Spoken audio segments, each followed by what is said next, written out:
Hello everyone, आज हम पढ़ने जा रहे हैं जेम्स फ्रेज़र के बारे में।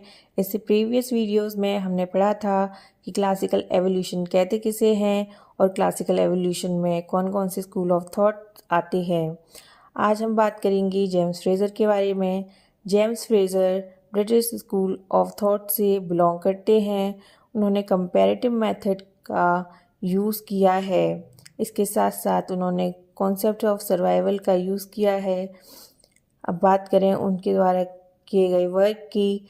ही wrote article on totemism and taboo for encyclopedia Britannica, जिसमें उन्होंने डिफाइन किया है कि टोटिज्म कहते किसे हैं। The second work is the golden bough, the third one is totemism and exogamy and the fourth one is the worship of nature.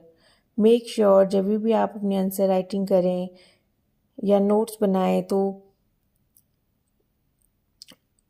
उनके द्वारा लिखी गई बुक्स प्लस कौन सी ईयर में वो लिखी गई हैं उसे भी कोट करना।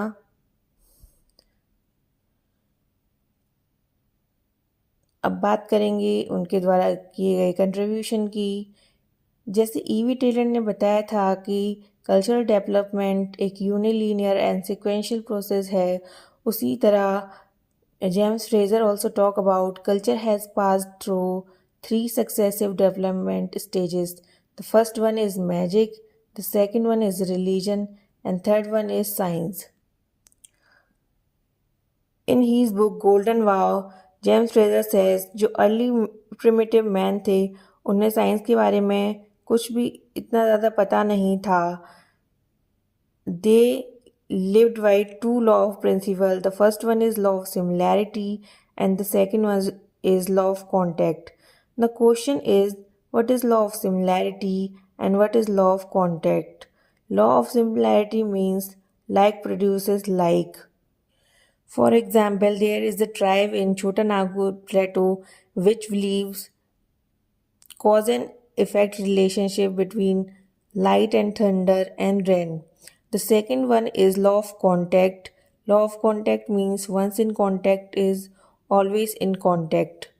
बट जैसे जैसे टाइम बढ़ता गया, वुमेन का माइंड प्रोग्रेस करता गया और उन्हें रियलाइज़ हुआ कि जो लॉ ऑफ सिमिलैरिटीज़ हैं या लॉ ऑफ कॉन्टैक्ट हैं ये ऑलवेज वर्क नहीं करते। So they believe in supernatural power, जिससे कॉन्सेप्ट आया रिलीजन का। And the final stage is science. James Frazer also saw similarity between magic and science. अगर हम उनके दूसरे मेजर कंट्रीब्यूशन के बारे में बात करें तो he gave the theory of origin, जिसमें उन्होंने बताया था कि totemism is a belief in super natural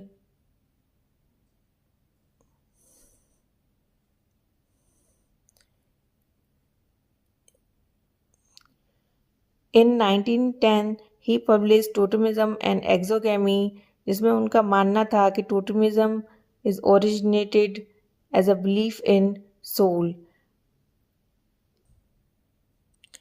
Primitive people believe करते थे कि after that soul resides in plant, trees, animals. तो इसलिए कुछ plants या trees या animals को kill करना या eat करना strictly prohibited था। अब बात करेंगे क्रिटिसिज्म की। क्रिटिसिज्म में पहला आता है जितने भी क्लासिकल थिंकर्स थे मोस्टली सभी ने सेकेंडरी सोर्स ऑफ डेटा का इस्तेमाल किया गया है।